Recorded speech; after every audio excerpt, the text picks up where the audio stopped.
संपूर्ण देशवासियों को अनंग त्रयोदशी की बहुत बहुत बधाई हो। ये मेरे महादेव की वो त्रयोदशी है, इस त्रयोदशी पर आज सोम प्रदोष भी है। इस त्रयोदशी का मतलब अगर मालूम पड़ जाए, ये केवल साल भर में एक बार आती है महाराज। वर्ष में केवल एक बार मार्गशीर्ष मास के शुक्ल पक्ष की जो त्रयोदशी होती है, इसको अनंग त्रयोदशी कहते हैं।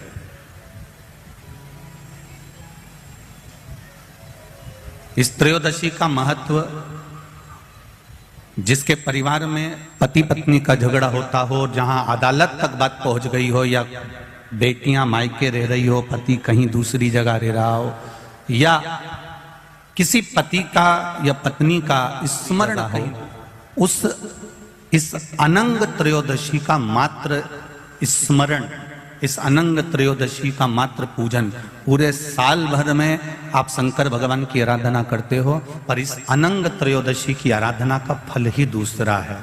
इसका महत्व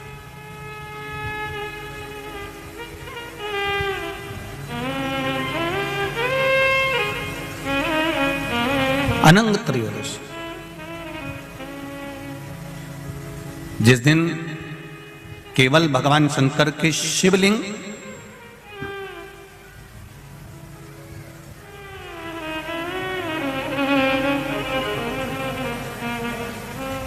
जैसे ये जलाधारी है, माता पार्वती जी का हस्तकमल, ये शिवलिंग रखा हुआ है। ये जलाधारी में से पानी बहने का स्थान है, जहां सुख सुंदरी विराज रही है। राइट में गणेश जी, लेफ्ट में कार्तिकेय जी, और गोल जो भाग है वो माता जी का हस्तकमल है। और ये जो शिवलिंग रखा हुआ है, ये शिव का स्वरूप है।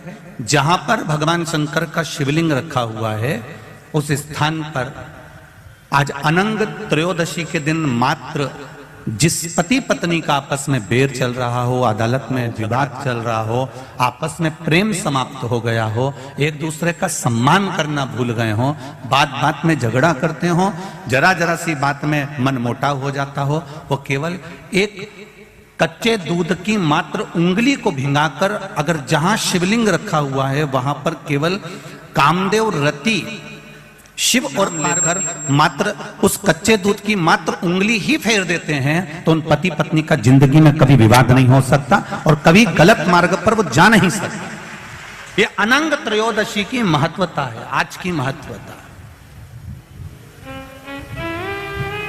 केवल साल भर में एक दिन होता है जिस दिन भगवान अपने साड़ू भाई के साथ पूजाते हैं। केवल साल भर में एक दिन होता है जिस दिन महादेव कामदेव के साथ पूजाते हैं। केवल साल भर में एक दिन होता है अनंग त्रयोदशी का दिन, जिस दिन भगवान शंकर ने कामदेव को भस्म करा था और उसको अनंग कर दिया था।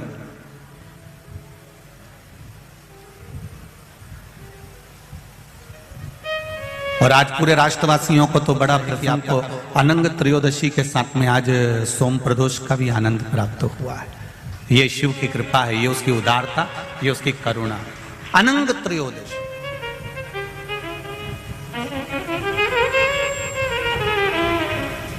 अनंग त्रयोदशी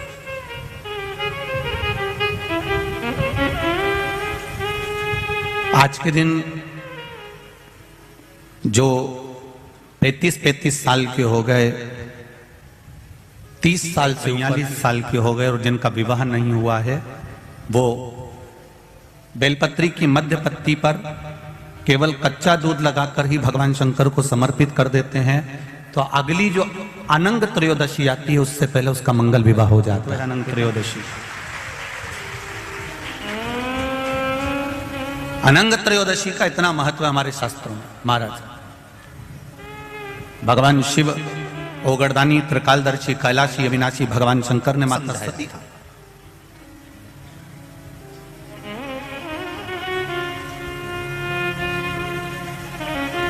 और बारंबार माता सती को समझाया गया कि आप मत जाओ अपने पिता के घर में, पर सती माता नहीं मानी थी और पिता के घर चली गई थी। आखिरी में वो भस्म हो गई थी और शिवजी ने अपने तन पर वो भस्म धारण कर ली। देवादिदेव महादेव ने वो भस्म अपने शरीर पर धारण कर ली। समय आ गया, भगवान देवादिदेव महादेव नेत्र बंद कर कर अपनी साधना में, अपने तप में, अपने आनंद में, अपने राम नाम में, अपने कृष्ण नाम में डूब गए।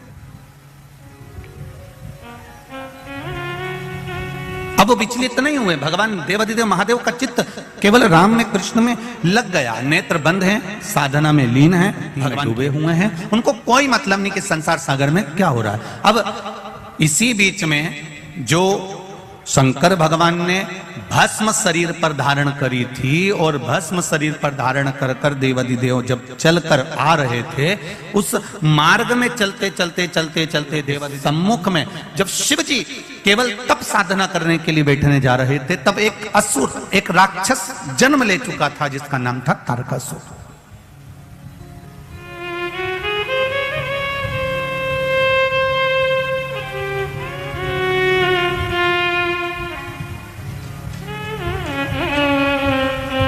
तारकासुर का जन्म हो चुका था। महाराज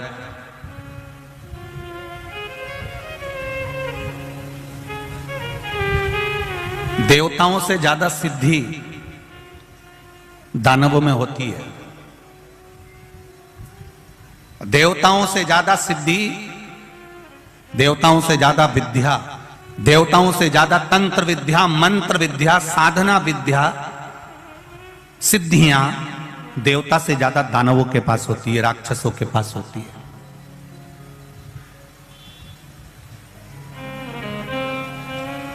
देवताओं के पास में कोई सिद्धि नहीं होती। देवताओं के पास में तो परमात्मा के चरणारविंद का, एक दूसरे के प्रति देवताओं के मन में भरोसा होता है। इंद्रदेव को भरोसा है भगवान नारायण पर, नारायण का भरोसा है भगवान शिव पर, ब्रह्मा जी का भरोसा है नारायण पर, वायुदेव, पवन देव, ये जितने भी देवता हुए हैं, गरुण वरुण, जितने भी देवता होते हैं, इनका विश्वास जागृत होता है। देवताओं से ज्यादा सिद्धि दानवों के पास में होती है। उसके बाद भी तुम पूरे पुराणों को उठाकर देख लीजिए, सारे संसार को उठाकर देख लीजिए, जगह जाकर देख लीजिए कि इतनी सिद्धि दानवों के पास में है, इतने मंत्र तंत्र दानवों के पास में है, इतनी सिद्धियां दानवों के पास में है, उसके बाद भी किसी जगह पर दानव की पूजन नहीं होती है। होती है तो केवल देवताओं की पूजन होती है, केवल देवताओं की पूजन होती है। क्योंकि शिव पुराण कहती है कि तंत्र मंत्र साधना, ये सिद्धियां है, ये कुछ दिन की रहती है।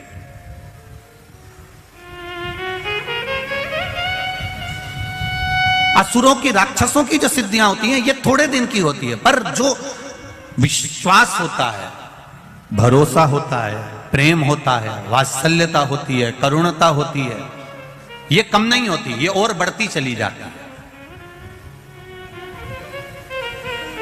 आप जिससे स्नेह करते हो, प्रेम करते हो, विश्वास रखते हो, करुणा रखते हो, वात्सल्यता रखते हो।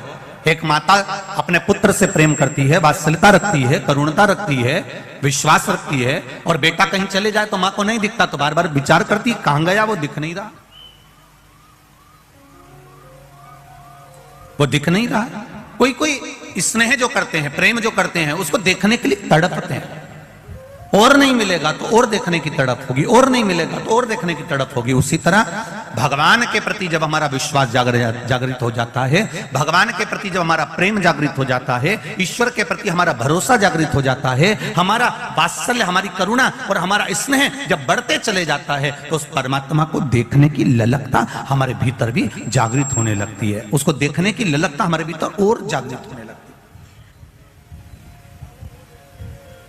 उसको देखने का मन जागृत होने लगता है। देव और दानवों में यह अंतर है कि दानवों के पास में सिद्धियां ज्यादा है, दानवों के पास में बहुत सारे तंत्र मंत्र साधना है, पर देवताओं के पास में कोई सिद्धि, कोई तंत्र नहीं, कोई साधना नहीं। और देवताओं के पास में भले मंत्र तंत्र साधना नहीं है, उसके बाद भी आज भी संपूर्ण ब्रह्मांड में, संपूर्ण विश्व में देवता पूजाते हैं, दानव नहीं पूजाते। भले उनके पास में कितनी भी सिद्धियां हो, कितना भी बल हो, कितनी भी सिद्धियां, कितना भी तंत्र मंत्र इकट्ठा करके रखे हो, पर वो पूजाते नहीं है। हमारे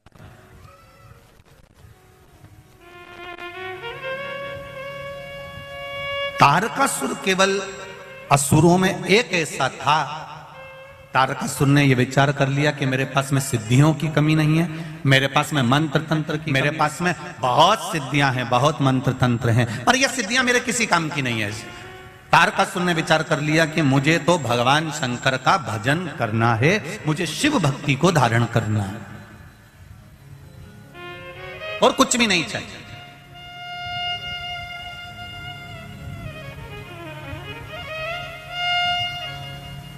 महाराज यही चतुरता है। एक कील, एक हथौड़ा तुम लेकर आओ, कील ठोकी है, वो कील आड़ी टेढ़ी हो जाएगी। पर एक कारीगर आएगा और वो कील ठोकेगा तो वो कील आड़ी टेढ़ी होगी क्या? नहीं। कारीगर उसमें माहिर है, उसने कील उठाई और ठोकना चालू कर दिया। उसने देखा भी नहीं कील को, ठोकना चालू कर दिया और वो आड़ी टेढ़ी नहीं हुई है। वो आड़ी टेढ़ी होती ही नहीं है क्योंकि वो ठोक रहा है। तो उसमें कारीगरी जो है वो कील ठोकने में प्रबल है और वो ठोक रहा है। उसी तरह जैसे कील संसार का कोई व्यक्ति ठोक रहा है तो वो आड़ी टेढ़ी हो, और कारीगर अगर ठोक रहा है तो वो सीधी ही लगेगी। उसी तरह आप इस मन को, इस चित्त को, इस वृत्ति को कहीं पर भी लेकर चले जाओ, पर किसी श्रेष्ठ कारीगर के पास में अगर पहुंच गए, किसी शिव महापुराण की कथा में पहुंच गए और वहां कोई कारीगर मिल गया तो इस मन को परमात्मा के चरणों में ठोक ही देगा, ये निश्चित है। ये इसकी श्रेष्ठता है।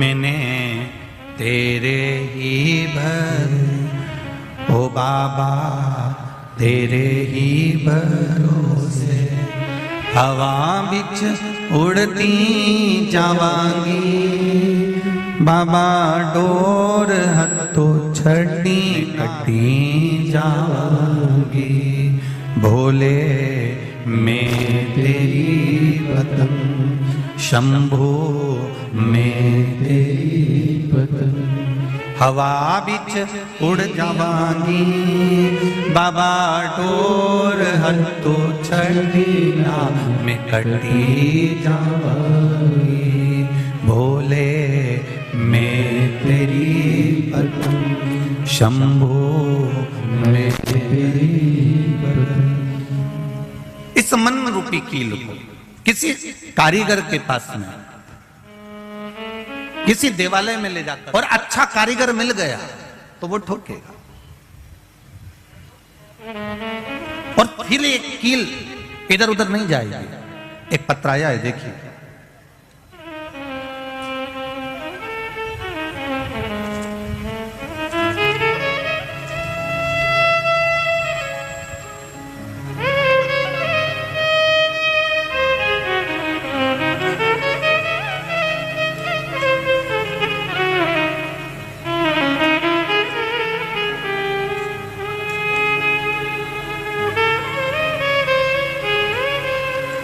मेरा नाम भावना राजेश पोपट है। मैं मुंबई पालघर से आई हूं।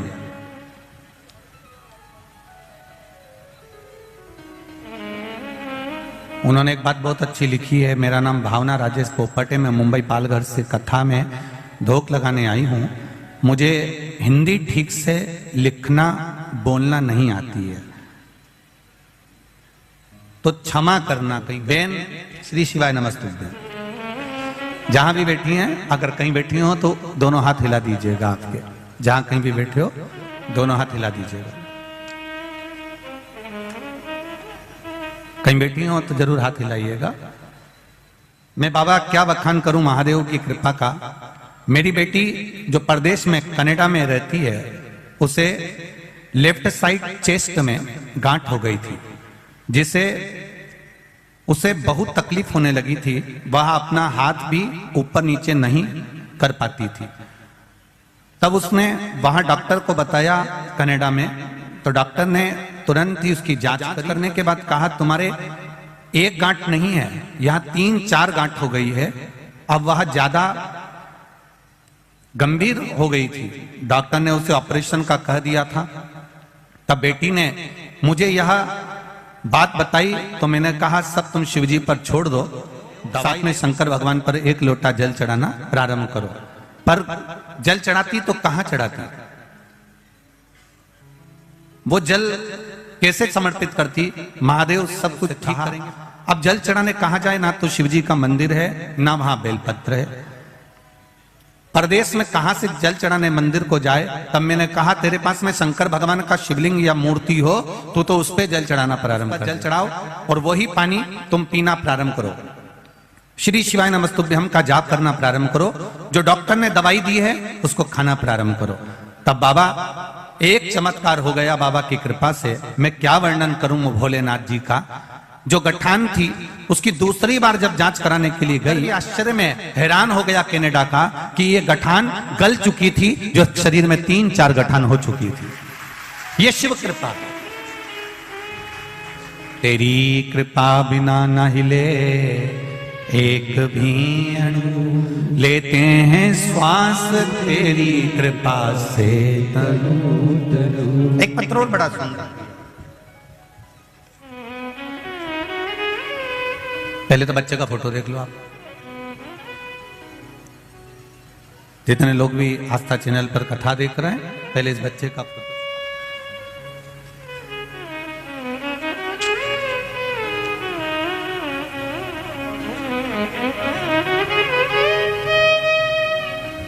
मेरा नाम मंजू बबन पांडे है। मैं औरंगाबाद महाराष्ट्र से आई हूं। कहीं बैठी हो तो हाथ हिलाइएगा, कहीं बैठी हो तो दोनों हाथ हिलाइएगा। अच्छा, उस वाले पंडाल में है क्या, तो दोनों हाथ हिलाइएगा एक बार। मेरा नाम मंजू बबन पांडे है। मैं औरंगाबाद महाराष्ट्र से आई हूं। जहां कहीं बैठी हो तो दोनों हाथ हिलाइए। कैमरे वाले को दिख जाए तो हमें भी दिख जाए। शंभू,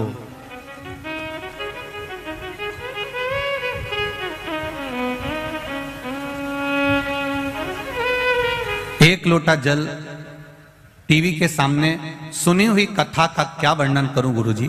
5 बेटियां हैं गुरुजी।